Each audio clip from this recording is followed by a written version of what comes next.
Forget everything you were taught in school. Forget the Disney fairy tales and the white marble statues of the hero.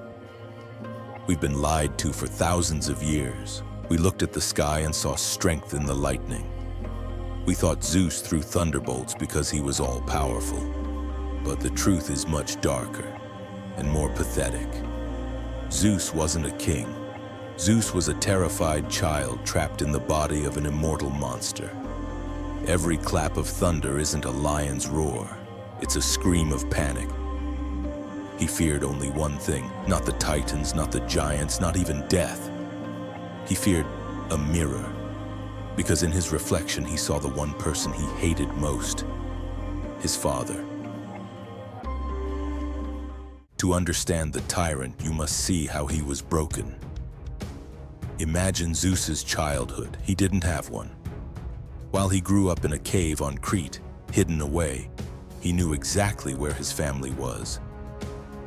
They were in the stomach of his father, Cronus. Cronus didn't devour his children because he was hungry. He did it because of a prophecy. Your son will overthrow you. Zeus grew up with one obsession: kill the father. But when he sliced open Cronus's belly and freed his brothers, when he won the Great War, the Titanomachy, he didn't feel triumph. The moment Cronus fell, he whispered a final curse to his son, the same one he had heard himself. You did to me what I did to my father, and your children will do the same to you. The cycle is not broken, Zeus. You are next.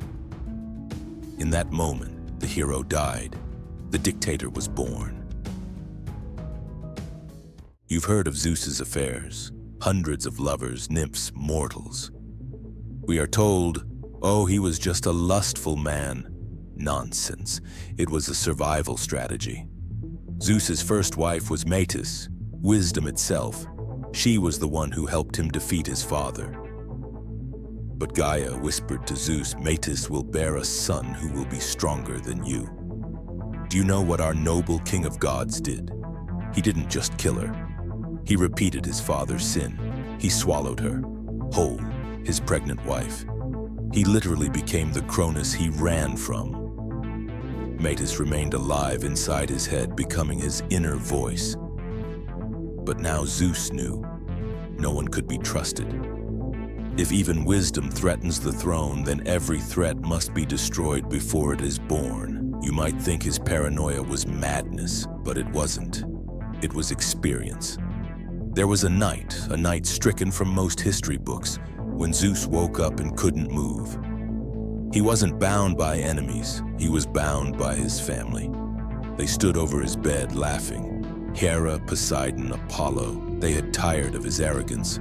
They debated who would take the throne while the King of Kings lay helpless, tied down like a sacrificial animal. For hours, Zeus lay there listening to his wife plan his exile. He realized then that love does not exist on Olympus, only leverage exists.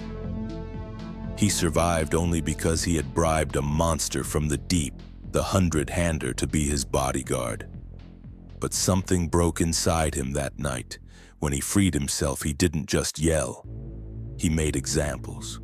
He hung his own wife, Hera, from the dome of the sky by her wrists, weighing her legs down with anvils. He forced his brother and son to build the walls of Troy as common slaves. He learned the most important lesson of a tyrant. Fear is a better leash than love. Love can betray you. Fear never does. But controlling the gods wasn't enough. There was a bigger threat, us. There is a lost fragment of an ancient epic called the Cypria. It reveals the darkest secret of Zeus's reign. The Trojan War? It wasn't about a golden apple. It wasn't about Helen's beauty. It was a population cull. Gaia, the Earth Mother, complained to Zeus. She was heavy. She was suffering under the weight of too many humans. They were loud, numerous, and dangerous. A true leader would seek peace. A terrified dictator seeks silence.